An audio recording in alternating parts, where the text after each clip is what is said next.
Yes मैं मानती हूँ दक्षिण दिशा में कुछ द्वार हैं जो खराब हैं, लेकिन इसका मतलब यही नहीं है कि हम पूरी दक्षिण दिशा को खराब करेंगे। जब हम एस्ट्रोलॉजी और वास्तु को दोनों को कंबाइन करते हैं वो मैं एस्ट्रोवास्तु फलाना चीज़ मैंने उससे कहा कि आपने ये ना यहाँ गलत रखा, नहीं मैम मैंने ना ये चीज़ दूसरे कंसल्टेंट से पूछी है, मैंने उसने मुझे यही बताया। आपके हाथ में जो सबसे अच्छी बात है ना, आपका शुक्र पर्वत बहुत स्ट्रांग है। अच्छा। एंड सेकेंडली आप बहुत एडजस्टिंग नेचर की हैं। एम आई राइट? बिल्कुल 100%। नमस्कार दोस्तों, वेलकम टू टोस्ट विद दोस्त। आज हम जिस विषय पर बात करने जा रहे हैं उस विषय में मैं ये मानती हूँ कि बहुत सारे ऐसे लोग हैं जिनकी बहुत अच्छी दिलचस्पी है। मैं बात कर रही हूँ वास्तुशास्त्र की, और इस सब्जेक्ट को समझने के लिए और बेहतर तरीके से जानने के लिए आज हमारे सेट पर हमारे साथ मौजूद है वास्तु कंसल्टेंट शिल्पा गोयल जी। शिल्पा जी, आपका बहुत बहुत स्वागत है on the set of toast with Dost. Thank you so much Monika ji, कैसे हैं? आई एम गुड मैम, आप कैसी हैं? बढ़िया। क्योंकि आज का हमारा जो ये पूरा एपिसोड है ये वास्तु बेस्ड है, जो कि जनरली आजकल सभी के घरों में बहुत ही नॉर्मल और हर कोई इसे अपने घर में अप्लाई करना चाह रहा है। तो जैसे कि हमारा आज का मैं सबसे पहला अगर मैं आपसे एक बुनियादी सवाल करना चाहती हूँ, बहुत भारी शब्द है बुनियादी सवाल, लेकिन हमारे दोस्तों के लिए, हमारे व्यूअर्स के लिए एक जनरल भाषा में मैं जानना चाहूंगी शिल्पा जी कि वास्तु आखिर है क्या, और अगर वास्तु है वो वाकई में कई लोगों के दिमाग में होता है ना कि यार हमें बता दिया टिप है, तो जो उनके दिमाग का लॉजिक है कि ये कैसे काम करता है और इसके पीछे क्या साइंस है। मोनिका जी, सबसे पहले तो मैं आपको ना एक बड़ी ही बेसिक चीज बताती हूँ। वास्तु हमारा सबसे पुराना एक शास्त्र है, ठीक है। अब सेकेंडली जो चीज आती है ना, ये सब एनर्जीज के ऊपर बेस्ड है। आप मानते हैं हमारे ऋषि मुनि बहुत इंटेलिजेंट है जी। अब सबसे बड़ी बात ये होती है कि उन्होंने जब ये शास्त्र लिखा, उन्होंने हमारे अर्थ की एनर्जीज को समझा जी। उन्होंने हम आज से हजारों साल पहले ये आइडेंटिफाई कर लिया कि नॉर्थ पोल कहाँ है, साउथ पोल कहाँ है, राइट। अब उसके बेस पे उन्होंने हमें घर के सारे डायरेक्शन समझा दिए जी। अगर हम उन डायरेक्शंस को फॉलो करते हैं, हम उनकी एनर्जीज को फॉलो कर रहे हैं। okay. अगर हम एक चीज, एक पर्टिकुलर एनर्जी को अपोजिट डायरेक्शन में रखेंगे तो नेगेटिव इम्पैक्ट देगा, अगर उसी को सेम डायरेक्शन में रखेंगे तो पॉजिटिव इम्पैक्ट देगा। ये बेसिक लॉजिक है वास्तु का। वास्तु ठीक है। इसी को हम अगर और इलैबोरेट करें तो हमने डायरेक्शंस डिवाइड कर दी। पहले 4 डायरेक्शन से 8, फिर 16, फिर 32, फिर 45, ऐसे डायरेक्शंस डिवाइड हो जाती है। तो और स्पेसिफिक हो गया कि हमें इस डायरेक्शन में ये एनर्जी से इसको इस तरह यूज करना है। ये होता है बेसिक वास्तु। मतलब मींस एनर्जी बहुत ज्यादा अफेक्ट डालती है वास्तु पे। हम अगर देखें तो हमारा जो नॉर्थ पोल साउथ पोल है, मैग्नेटिक एनर्जीज है। मैग्नेटिक एनर्जी, तो अगर हम उस मैग्नेटिक एनर्जी से अपने आप को अलाइन करेंगे तो पॉजिटिव फील करेंगे, अपोजिट अलाइन करेंगे तो नेगेटिव फील करेंगे। तो यही एक बेसिक एनर्जी बैलेंस जो हमें मेंटेन करना होता है अपने घर में, to get the best energies, best results. कुछ एक ऐसा खास टिप कि हम पॉजिटिव एनर्जीज को कैसे अट्रैक्ट करें। सबसे बड़ा जो प्रॉब्लम मेरे को लगता है जब मैं वास्तु करने जाती हूँ कि लोगों को ना बहुत ज्यादा मिथ है डायरेक्शंस को लेके, उनको क्लैरिटी नहीं है। मतलब अब आजकल 100 वीडियोस हैं हम यूट्यूब पे, सबने सब कुछ देखा है, सबने सब कुछ समझने की कोशिश करी है। अब आप मानते होंगे आधा ज्ञान हमेशा हार्मफुल होता है, राइट। यही एक लॉजिक है जो मैं आपको कहती हूँ कि जब तक आप प्रॉपर उसको नहीं समझते वास्तु करने का कोई यूज नहीं है। इसीलिए किसी को रिजल्ट पॉजिटिव मिलता है, किसी को नेगेटिव मिलता है, राइट। तो जैसे कि आपने बताया है कि पुराने समय से, पौराणिक काल से ये जो वास्तुशास्त्र है, वास्तुशास्त्र की विद्या चली आ रही है। आपको कितना समय हो गया वास्तु फील्ड में कंसल्टिंग? मुझे लास्ट 6 साल हो गए वास्तु में करते हुए जी। अब लास्ट 6 साल में मैं सही बताऊं तो शुरू में मुझे भी बहुत हिचक होती थी समझने में, करने में, क्योंकि हम उस जनरेशन से हैं जहाँ पे हमने वेस्टर्न कल्चर बहुत ज्यादा अपना लिया था। हम हमारे पहली जनरेशन पूछे तो उन्हें फिर भी वास्तु के बारे में बहुत कुछ पता होगा। हमने देखा होगा पंडित जी घर पे आके बोलते जी नॉर्थ ईस्ट में मंदिर होना चाहिए। कैसे पता है? हमारे शास्त्रों में लिखा है, पर हम अब वो सब भूलते जा रहे हैं। तो मुझे भी बहुत हिचक हुई थी समझने में, करने में, लेकिन ये बेसिक नॉलेज है जो हमारे अपने पेरेंट्स से कहीं ना कहीं आती है और उसको सीखने के एक इंटरेस्ट था, बस वही एक रीजन है। मतलब एक इंटरेस्ट आपको इस वास्तु फील्ड में खींच कर लाया है। For sure. और मैं कहूँगी बचपन का इंटरेस्ट है, क्योंकि हमने अपने पेरेंट्स को, अपने ग्रैंड पेरेंट्स को इन सबको फॉलो करते हुए देखा था। तो कहीं ना कि ऐसी क्या एनर्जीज है या ऐसी क्या चीज है जो एक योग बनता है, या एक डायरेक्शन बहुत अच्छी हो गई, एक डायरेक्शन बहुत बुरी हो गई, वो इंटरेस्ट कहीं ना कहीं बचपन का था जो फाइनली आफ्टर मैरिज मेरे शायद हस्बैंड ने, मेरी मदर इन लॉ ने डिस्कवर किया और उन्होंने कहा जब तुझे इंटरेस्ट है तो why not you start of. Wow. तो क्योंकि मेरा आपसे अगला क्वेश्चन भी यही था कि बीइंग फैमिली लेडी, बीइंग क्योंकि आप एक होम मेकर भी हैं साथ के साथ, ठीक है, एक फैमिली से आप बिलोंग करती हैं, तो अपनी पर्सनल लाइफ को और प्रोफेशनल लाइफ को आप कैसे बैलेंस करती हैं? सबसे बड़ी बात ना, इसमें फैमिली बहुत इंपॉर्टेंट रोल में प्ले करती है। स्पेशली मैं बात करूँ, मेरी मदर इन लॉ इतनी सपोर्टिव हैं कि वो हमेशा इंकरेज करती हैं कि ना आप क्यों नहीं कर रहे जी। मतलब आप मानेंगे नहीं, इस पॉडकास्ट पे भी उनका इतना ज्यादा प्रेशर था या इतना ज्यादा एंथुसियाज्म था कि वो हर चीज में बहुत स्पेसिफिकली शिल्पा ऐसे ही होना चाहिए, ऐसे करो, मतलब एक एडवाइस भी, क्योंकि वो खुद एक प्रोफेशनल लेडी है तो वो बहुत फर्क पड़ता है उस चीज का। एंड सी अगर मैं प्रोफेशनली कर रही हूँ तो कहीं ना कहीं बैक एंड पे कोई ना कोई फैमिली सपोर्ट चाहिए ही चाहिए, right. तो उस चीज में मेरी मदर इन लॉ का बहुत बड़ा support. How sweet, you are such a blessed bird, I must say. I am blessed with such a support. Very nice. तो शिल्पा जी, हम जैसे बात कर रहे थे कुछ पौराणिक कथाओं में भी वास्तु का बहुत अच्छे तरीके से मेंशन किया गया है। तो क्या वास्तु की अगर हम जब बात करते हैं, कुछ ऐसी माइथोलॉजिकल फैक्ट्स, लॉजिक, मैं आपको कहानियां बताती हूँ। चलिए, वास्तु पुरुष कौन है? वास्तु पुरुष वो इंसान है, जब हम अपने घर का निर्माण करते हैं तो सबसे पहले उसकी पूजा होती है। क्या वास्तु पुरुष? अच्छा, क्या हमें पता है वास्तु पुरुष क्या होता है? नहीं। ब्रह्मा जी के दैतिक पुत्र हैं वास्तु। अच्छा। अब उनके अंदर एक बहुत अच्छी या बुरी बात कह सकते हैं कि वो बहुत खाते थे, तो उन्होंने कई प्लैनेट्स अपने अंदर ले लिए, जिससे परेशान होकर देवताओं ने उनसे कहा, ब्रह्मा जी से निवेदन किया कि क्या करें। तो ब्रह्मा जी ने उन्हें उल्टा लेटा दिया पृथ्वी में और ये कहा जब भी कोई नया घर बनेगा तो सबसे पहले आपकी पूजा होगी। अब उसके ऊपर 45 देवता विराजमान करा। इसीलिए सबसे पहले हम अगर बात करें कोई घर का निर्माण होता है, सबसे पहले वास्तु पुरुष की पूजा होती है जी। अब दूसरे इंसिडेंट में आपको बताऊं, अगर आपने सुना होगा द्वारका के बारे में, वो भगवान कृष्ण जी ने जब अपनी द्वारका बनाई तो उन्होंने पूरा वास्तु के हिसाब से निर्माण करवाया था। अच्छा। ताकि वहाँ पे संपत्ति रहे, समृद्धि रहे, एंड वो हुआ जी। तो ये एक दो कथाएं जो हमें हमारे पुराने से मिलती हैं, जिससे हमें पता लगता है कि वास्तु इतना पुराना है। तो शिल्पा जी, जब आपने बात यहाँ पे एक निर्माण की है, तो जनरली हम लोग सुनते हैं या जो जितना एक बेसिक नॉलेज होता है कि जब हम एक घर का कंस्ट्रक्शन कर रहे होते हैं तो जो घर का मुख्य द्वार है, मेन डोर है, वो दक्षिण दिशा, साउथ की ओर नहीं होना चाहिए। इज इट अ मिथ और there is something like logic behind? मैं आपको छोटी सी एक चीज पूछती हूँ, आपने रामायण सुनी होगी? जी बिल्कुल। आपने ये सुना होगा जो रावण था वो दक्षिण दिशा से था।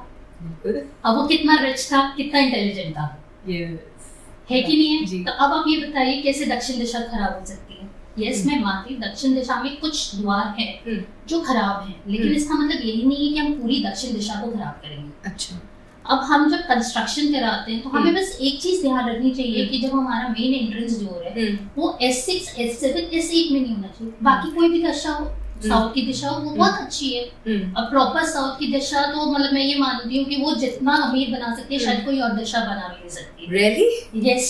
ये मिथ बहुत बड़ा है जो मतलब मुझे लगता है कई पंडितों ने फैला रखा है, लेकिन मैं ये मानती हूँ बीइंग एन वास्तु कंसल्टेंट कि दक्षिण दिशा एक पर्टिकुलर प्रॉपर साउथ दिशा बहुत अच्छी है। यस, S6, S7, S8 तीन द्वार ऐसे जिसमें हमें अपना कंस्ट्रक्शन का घर पे द्वार नहीं होना चाहिए, रेस्ट एवरीथिंग इज गुड। मतलब इसके लिए बहुत अच्छी जनरल नॉलेज हमें होनी चाहिए कि अगर हम साउथ दिशा को ऑप्ट करते हैं तो हमें प्रिसाइसली देखना है। बस ये है कि कोई एक अच्छा ग्रिड बना सके लेआउट पे वास्तु कंसल्टेंट, तभी हम दक्षिण दिशा में।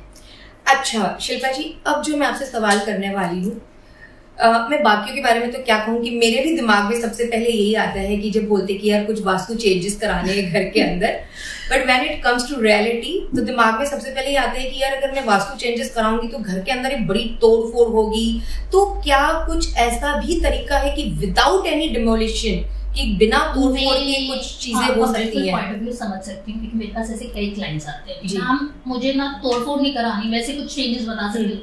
सी ऑनेस्टली वास्तु तोड़फोड़ से रिलेटेड नहीं है।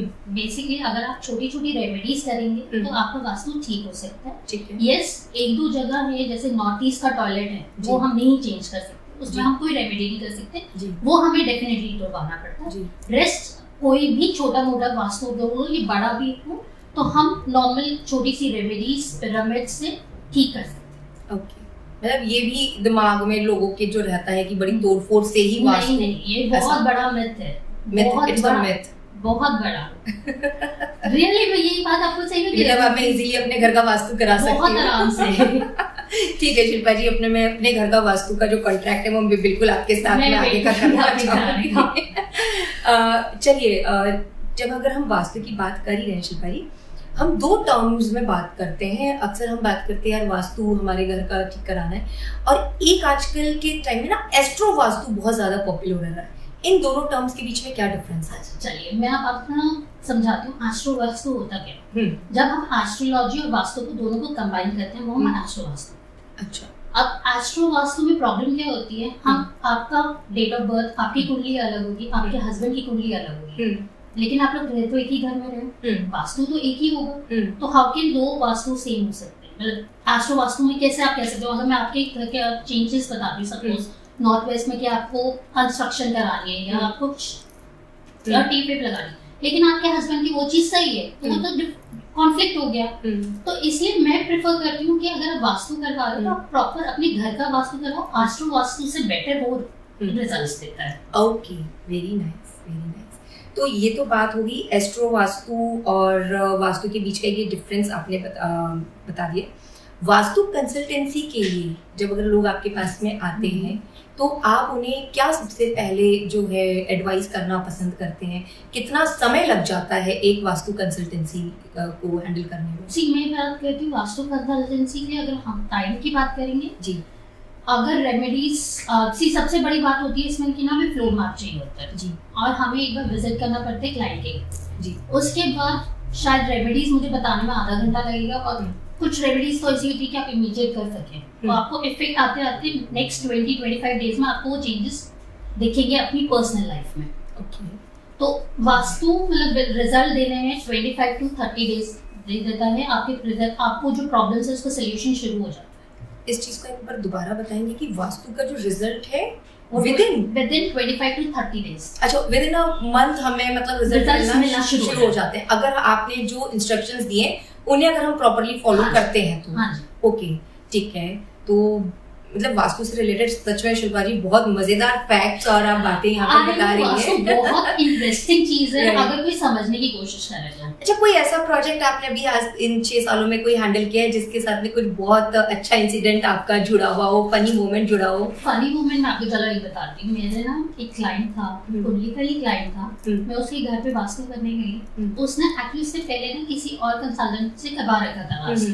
अच्छा, तो मैं जैसे गई तो उसको काफी कुछ नॉलेज थी भाई, उसने ये फलाना चीज, मैंने उससे कहा कि आपने ये ना यहाँ गलत नहीं मैम, मैंने ना ये चीज दूसरे कंसल्टेंट से पूछी है, उसने मुझे यही बताया। मतलब ऐसे हमें क्लाइंट्स बहुत टकराते। मैंने कहा अच्छा ठीक है आपने टकराया, लेकिन आपके रिजल्ट क्या आया? कहते मैम हुआ तो कुछ खास नहीं, बस ये है ना थोड़ी सी मेरे हस्बैंड और वाइफ में लड़ाइयाँ बढ़ गई। मैंने कहा फिर आपने ये क्यों रख रखा है? फिर तो आपको चेंज करना चाहिए था। नहीं, उन्होंने कहा था ऐसा होगा फलाना होगा, थोड़ी सी लाइट फाइट्स तो होंगी, लेकिन चीजें मैंने कहा इम्प्रूव नहीं हुई ना, इसका मतलब कहीं ना कहीं कुछ प्रॉब्लम अभी भी है। अब मेरे कहने से इम्प्रूव करो, चेंज करो। तो विद इन अ वीक उसका कॉल आया कि ma'am thank you so much. मैंने कहा क्या हुआ? कहते हैं आपने वो चेंज कराया था ना, उसके बाद से मेरी वाइफ मेरी बात एक बात मानने लग गई। मैंने कहा देखो अपनी छोटी सी रेमेडी से आपको कितना इफेक्ट आया। ये ऐसे इंसिडेंट्स बहुत होते हैं। ओके, तो क्या आपका भी और आपके हस्बैंड के बीच में भी कभी आप ऐसे कुछ ट्रिक्स अपनाती हैं? ये तो सीक्रेट है, हस्बैंड आपकी बात मान ले। फॉर श्योर है ऐसे कुछ रेमेडीज जिससे कि हम दोनों के पर्सनल रिलेशनशिप बहुत इंप्रूव होते हैं। Very nice. तो ऐसा कुछ हम जानना चाहेंगे कि हमारे जो व्यूअर्स हैं उनके लिए आप कुछ सजेस्ट करेंगे? आप लोगों के व्यूअर्स के लिए एक स्पेशल रेमेडी जो हंस से जोड़ा आता है, हमें अपने घर में साउथ वेस्ट में रखना चाहिए। साउथ वेस्ट में रखना चाहिए, ओके। ये एक सबसे सिंपल रेमेडी है क्योंकि मैं ये मानती हूँ हंस का जोड़ा क्यूपिड अगेन लव बढ़ाता है and this helps in to improve the relationship between husband and wife. Very nice. तो एक ये छोटी सी रेमेडी जो टिप आप समझ लीजिए बस। तो ये तो आपने हस्बैंड वाइफ के बीच का एक प्यार बढ़ाने का एक अच्छा बहुत सुंदर सा बहुत इजी वे आपने यहाँ पर बताया है। अब मैं बात करना चाहूंगी कि आज के टाइम में अगर हम देखते हैं ना तो बच्चे जो है वो बहुत ज्यादा अपनी चीजों को लेकर ना वो हो रहे हैं, जिद्दी हो रहे हैं, बचपन से ही कह लो चाहे छोटी उम्र से कह लो। तो क्या उनकी एक डिसिप्लिन लाइफ के लिए आप कुछ टिप देना चाहेंगी? अगर बच्चों की डिसिप्लिन लाइफ बनानी है तो सबसे बड़ी बात हमें वेस्ट ऑफ साउथ वेस्ट में ना बच्चों की बुक्स रखनी स्टार्ट करनी चाहिए। Okay. West of south west हमारा एक वो वाला जोन है जो सेविंग जोन होता है। तो अगर हम बुक्स रखेंगे ना, बच्चे बुक्स में इंटरेस्टेड ज्यादा होंगे। जब बुक्स में इंटरेस्टेड होंगे तो ऑब्वियसली वो जो डिस्ट्रैक्शंस है ना वो कम हो जाएंगे। South west, west of south west, west of south west. I know थोड़ा कंफ्यूजिंग है लेकिन यस ये एक डायरेक्शन है जो वेस्ट और साउथ वेस्ट के बीच की पड़ती है। Okay, west of south west. सुनने में थोड़ा कॉम्प्लिकेटेड लगता है बट जब हम करते हैं तो वो इजी वे में हो जाता है। ये मतलब बहुत छोटी सी रेमेडी है बच्चों के लिए बट बच्चे डेफिनेटली डिसिप्लिन हो जाते हैं। ठीक है। और शिल्पा जी ये तो हो गया हमारे वास्तु के ऊपर बहुत सारी बातें। वास्तु के अलावा और किस सब्जेक्ट्स में और किस फील्ड में आप इंटरेस्ट रखती हैं? सी मैं एक न्यूमरोलॉजिस्ट हूँ, एट द सेम टाइम मैं पामिस्ट्री भी जानती हूँ and astrology is my second forte. Oh ठीक है, पामिस्ट्री की बात कर रही है तो प्लीज बताइए मेरे हाथ में क्या लिखा है? सी आपके हाथ में जो सबसे अच्छी बात है ना, आपका शुक्र पर्वत बहुत स्ट्रांग है। अच्छा। एंड सेकेंडली आप बहुत एडजस्टिंग नेचर की हैं। एम आई राइट? बिल्कुल 100%।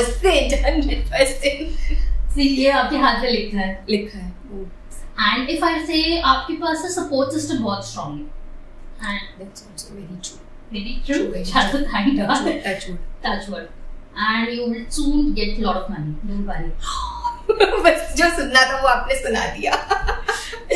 नहीं, thank you so much Shilpa ji. सच में आज का ये जो एक वास्तु के ऊपर ये इतना बहुत रियली मैं चाह रही थी कि हमारे दर्शकों को एक आम भाषा में एक आम जनरल नॉलेज में वास्तु के बारे में पता चले, वो आज आपने इस सेशन में बताया है। अच्छा शिल्पा जी, मैंने एक बहुत इंटरेस्टिंग आपसे सवाल करना चाहूंगी कि नाउअडेज स्टार्टअप्स को लेके हमारा यूथ है या होम मेकर्स भी हैं, जो लेडीज भी हैं, वो बहुत ना इंटरेस्ट ले रही हैं इन सब्जेक्ट्स में। चाहे मैं अगर एस्ट्रोलॉजी की बात करूँ या वास्तु की बात करूँ, तो आप हमारे बिगिनर्स को जो स्टार्टअप करना चाहते हैं तो वो क्या ऐसी एडवाइस होगी या क्या ऐसे पॉइंट्स होंगे कि आप उन्हें सजेस्ट करना चाहेंगे कि इन पॉइंट्स के साथ आप वास्तु की स्टडी शुरू कीजिए? जब हम वास्तु की बात करते हैं ना, जैसे मैंने पहले भी आपको बताया, एनर्जीज है।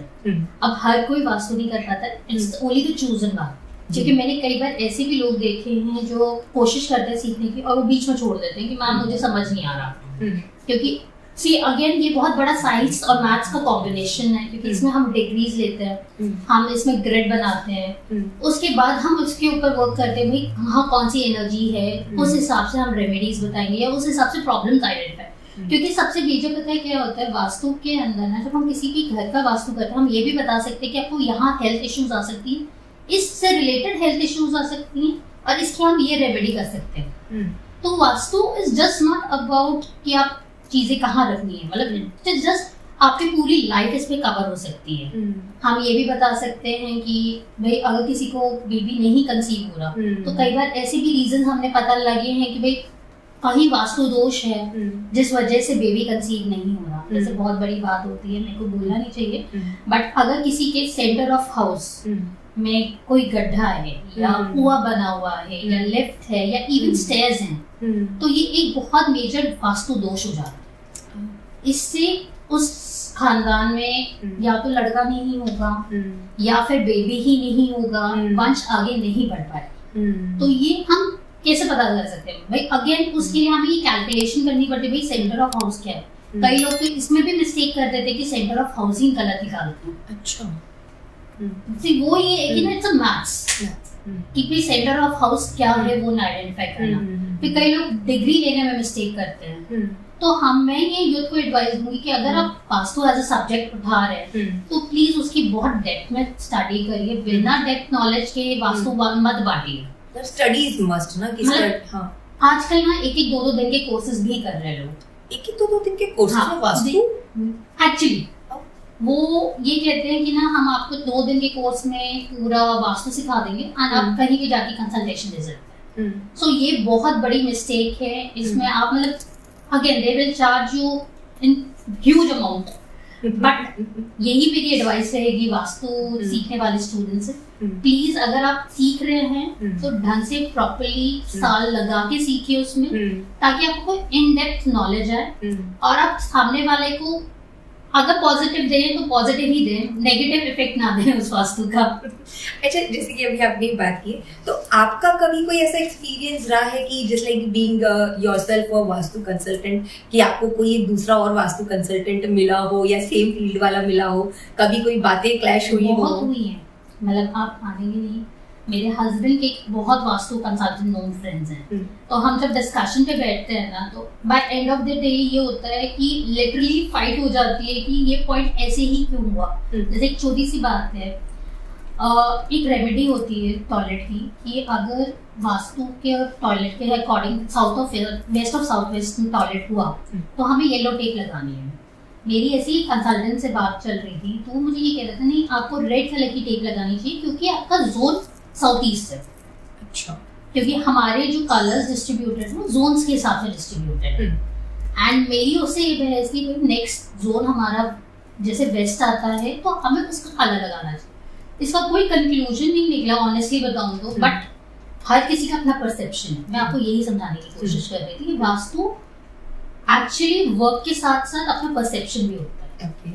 दोनों चीज सही है अपनी जगह, रेड कलर भी और येलो कलर भी, लेकिन अपना परसेप्शन जो आपको ठीक है तो वो वास्तु कंसल्टेंट के ऊपर। देखिए, ये आप 2 कंसल्टेंट्स के बीच की बात थी, लेकिन अगर वहाँ पे बीइंग अ कस्टमर या मुझे अगर अपने घर का वास्तु सही करवाना और मैं वहाँ पे मौजूद हूँ तो मुझे नॉर्मल क्लाइंट को बहुत कंफ्यूजन है। बट बीइंग जो मैंने स्टडीज करी है, जो मैंने हम अगर नेक्स्ट जोन का कलर लगाते हैं तो वो ब्लॉकेज ज्यादा अच्छी रहती है रादर देन पीछे वाले जोन का। तो ये एक रीजन है कि मैंने येलो टेप सजेस्ट करती हूँ instead of red tape. Okay, तो यहाँ पे जब बात आपने टॉयलेट्स की और की है, क्योंकि जो कि घर का बहुत मेन इम्पोर्टेंट एरिया होता है। जब हम बात करते हैं ना, जब भी किसी भी वास्तु साइड की, हम बेसिकली 3 चीजें सबसे पहले देखते हैं। एक तो हम एंट्रेंस देखते हैं कि घर की एंट्रेंस क्या है, क्योंकि हम ये मानते हैं जब हम डोर खोलते हैं तो हम लक्ष्मी जी का आगमन कर रहे हैं जी। अगर वो जोन गलत होगा तो वो नेगेटिव एनर्जीज रिफ्लेक्ट करेगा एंड वहीं से लक्ष्मी जी चली जाएंगी। क्योंकि मैंने ऐसा भी देखा है कि लोगों ने, जैसे मैंने पहले बताया था, S6, S7, S8 की एंट्री गेट लेके वो अरबपति से रोडपति बन गए, क्योंकि बस उनका एंट्री गलत था, उन्होंने रेमेडी कर नहीं रखी थी, तो इसीलिए आती लक्ष्मी भी चली जाती थी। ये मेरे अपने वास्तु को अच्छी तरीके से प्रॉपर वे में अगर नहीं समझा जाए और गलत तरीके से यूज किए तो ये बैकफायर भी हो जाता है। तो इसीलिए सबसे इम्पोर्टेंट चीज होती है कि अगर हम जो रेमेडीज दे रहे हैं वो जोन के हिसाब से सही है कि नहीं है। सेकेंडली जो हम देखते हैं एंट्रेंस के बाद, हम देखते हैं किचन। यस, क्योंकि हम जो ऐसा खाएंगे हम वैसा बनेंगे। बिल्कुल, बिल्कुल। ये तो एनर्जीज जो किचन में जा रही हैं वो पॉजिटिव है, नेगेटिव है। क्योंकि अगेन जब हम किचन की बात करते हैं ना, सारी डायरेक्शंस में हम गैस स्टोव नहीं रख सकते, सारी जगह हमारी टैप नहीं हो सकती, क्योंकि अगेन पानी और आग इकट्ठे नहीं रहती, हमें उनको बैलेंस करके चलना पड़ता है। इन एलिमेंट्स को जब तक हम बैलेंस नहीं करेंगे तब तक चीजें बैलेंस में नहीं होगी तो प्रॉब्लम तो वैसे ही हो जाती है, चाहे हमारी बॉडी हो चाहे हमारे घर हो। तो जब हम किचन देखते हैं तो किचन में वो देखते हैं कि हमारा जो स्टोव है वो कौन सी डायरेक्शन में। सिमिलरली जब हम टॉयलेट्स पे आते हैं, toilet is what, drainage of energies. अगर हम पॉजिटिव लोकेशन पे, जोन पे ड्रेनेज ऑफ एनर्जीज करेंगे तो पॉजिटिव एनर्जीज ड्रेन आउट कर रहे हैं। अगर हम वही नेगेटिव जोन्स में ड्रेनेज ऑफ एनर्जीज कर रहे हैं तो वो नेगेटिव एनर्जीज ड्रेन आउट। तो हमें जब हम वास्तु टॉयलेट का करते हैं तो हम स्पेसिफिकली देखते हैं कि हमारे टॉयलेट्स शीट्स कौन सी zone. I am talking about WCs, I am not talking about anything else. Okay, क्योंकि अगेन WCs एक ऐसी है जहां से हमारी एनर्जीज ड्रेन आउट, राइट। तो ये एक चीज है, जब हम अब इसमें भी बहुत कॉन्फ्लिक्ट्स होते हैं कि भाई हमें क्या करना चाहिए। मैंने कई वीडियोस भी देखे हैं जिसके अंदर ना वो कई कहते हैं कि भाई आप अपने में ना ऐसा कारपेट बिछा लीजिए WC के नीचे तो आपकी एनर्जी, ये सब बकवास है। वेरी ऑनेस्टली सब बकवास है। WCs की रेमेडीज के लिए सबसे बड़ी चीज होती है मेटल थिन शीट्स आती है, हम वो लगवाते हैं एंड इट इज लाइक आपका टाइल कटर वाला 100 रुपए वो कर जाता है और वो 100 रुपए की स्ट्रिप्स आती है, ज्यादा महंगी रेमेडी नहीं है। अच्छा, इससे ज्यादा ऊपर नहीं लगता। मतलब ऑनेस्टली बताऊं तो मैं महंगी रेमेडीज वैसे खुद भी पर्सनली क्योंकि मैंने बहुत देखा है लोगों को पिरामिड्स बेचते हुए, मतलब 500 की चीज 2-3 हजार में बेचते हुए और उसके बाद उसमें रिजल्ट 0 होते हैं। तो मैं पर्सनली वो चीज नहीं बेचती। मैं इसीलिए वो रेमेडीज बताती हूँ जो कॉमन इंसान कर सके, कॉमन पर्सन कर सके, क्योंकि जो वास्तु है वो सबके घरों में जाना चाहिए according to Indian culture. Right, very true. तो मैं उस चीज को मानती हूँ। ये तो आपने बहुत ही अच्छा और स्ट्रॉन्ग पॉइंट बताया कि जो एनर्जीज घर की पास आउट होती है, वेदर इट इज पॉजिटिव और नेगेटिव, वो भी हमारे घर का एक बहुत इंपॉर्टेंट एरिया है। तो उसमें भी हमें बहुत सोच समझ के वास्तु का जो भी अगर हमें इंडल्ज करना है तो वो करना चाहिए। Now let's come to the kitchen area. See Shilpa ji, मैं किचन एरिया के लिए आपसे इसलिए थोड़ा सा जानना चाहूंगी क्योंकि नाउअडेज ना ladies are like being as a working ladies, तो एक किचन एरिया में जाने के बाद लाइक आप जब एक घर बाहर से थकी हुई आती हैं और फिर किचन में जाके आपको कुछ कराना है, वो फ्रस्ट्रेशन जो होता है, तो उसको कैसे हम बैलेंस कर सकते हैं? किचन में ऐसी क्या रेमेडी कर सकते हैं? बहुत ज्यादा चीजें फर्क पड़ती है किचन के स्टोव की। अगर किचन का स्टोव नॉर्थ ईस्ट का है तो आप देखना जो भी लेडीज आएंगी ना किचन में काम को फ्रस्ट्रेटेड होगी, इरिटेटेड होगी कि बार बार क्या यार मैं किचन में लगे रही, कोई काम नहीं हो रहा। ऐसी नॉर्थ वेस्ट का अगर आपका किचन स्टोव है ना तो आप देखना कि वहाँ बार बार गैस ऑन होगी, बार बार या तो सब्जी वेस्ट, अगर आप बार बार सब्जी गर्म होगी या फिर बार बार रोटियां बन रही है, एक बार में बैठ के सब खाना नहीं खा रहे, तो कहीं ना कहीं घर की लेडीज को फ्रस्ट्रेशन देता है। तो यू मीन कि नॉर्थ वेस्ट में नहीं होना चाहिए? नॉर्थ वेस्ट में नहीं होना चाहिए, जबकि नॉर्थ ऑफ नॉर्थ वेस्ट में होना चाहिए। अच्छा, इसमें भी अगेन आई नो बहुत मतलब वही है कि ना ये हमारे 16 डिग्री में भी बहुत फर्क आ जाता है। तो इसीलिए वो जो जोन्स डिवाइड करते हैं ना, 22 डिग्री का जो एक जोन होता है, अगर वो जैसा हम कहते हैं ना बर्थ डेट में 1 मिनट ऊपर नीचे का फर्क पड़ता है, एग्जैक्टली ऐसे ही हमारी डिग्रीज में 1 डिग्री ऊपर हो जाए तो वेस्ट ऑफ नॉर्थ वेस्ट हो गया, 1 डिग्री इधर हो जाए तो नॉर्थ वेस्ट हो गया। तो वो डिग्रीज का बहुत फर्क है। इसीलिए जो ग्रिड बना रहा है वास्तु कंसल्टेंट वो सबसे इम्पोर्टेंट है। ठीक है, क्योंकि उसमें जब तक मार्किंग सही नहीं होगी तब तक हम ये नहीं बता पाएंगे कि ये किचन सही है कि नहीं है। Very logically. तो आपने मींस एक स्टोव का जो है वो बता दिया। And what about like the water area, की पानी का एरिया भी? सिमिलरली जो प्रॉब्लम्स आती हैं, लोग क्या करते हैं वाटर और स्टोव एक ही लेवल पे करते हैं, ठीक है, जबकि there has to be a change. मतलब थोड़ा सा ना वाटर लेवल नीचे होना चाहिए एंड स्टोव लेवल ऊपर होना चाहिए, या फिर अपोजिट होना चाहिए, मतलब थोड़ा दूर होना चाहिए। एक स्लैब पे आपका वाटर एंड स्टोव नहीं होना चाहिए, क्योंकि अग्नि और पानी इकट्ठे कभी नहीं चलेंगे। Right, true. बट आप कह रही हैं कि वाटर लेवल नीचे होना चाहिए और स्टोव लेवल ऊपर होना चाहिए। नहीं होना चाहिए। अगर आपका सेम लेवल सेम स्लैब पे है तो या तो बीच में पार्टीशन हो, शाफ्ट हो, या वो उस वजह से पार्टीशन हो गया, ठीक है, तो उससे ये होता है कि भाई ये एक अलग जोन हो गया, ये अलग जोन हो गया, ठीक है। अगर नहीं है तो क्या कर सकते हैं आप, जब स्लैब डलवाओ ना, आधा इंच स्लैब नीचे करवा दो। उससे क्या होगा कि आपका वाटर लेवल ऑटोमेटिकली नीचे हो गया। बट शिल्पा जी, हम अक्सर देखते हैं घरों में कि आजकल like ROs like most in trend, तो जो आरओज की एक प्लेसमेंट होती है वो ऊपर की तरफ की जाती है, तो पानी का तो जो लेवल हो गया वो ऊपर हो गया। यू आर राइट, बट आजकल आरओज ऐसे भी आ रहे हैं जो नीचे लगते हैं। नीचे, अच्छा, ठीक है। तो वो इसी पॉइंट ऑफ व्यू से लिए जाते हैं, क्योंकि आरओ वाटर लेवल हो गया, वाटर लेवल ऊपर जाएगा तो प्रॉब्लम हो जाएगा।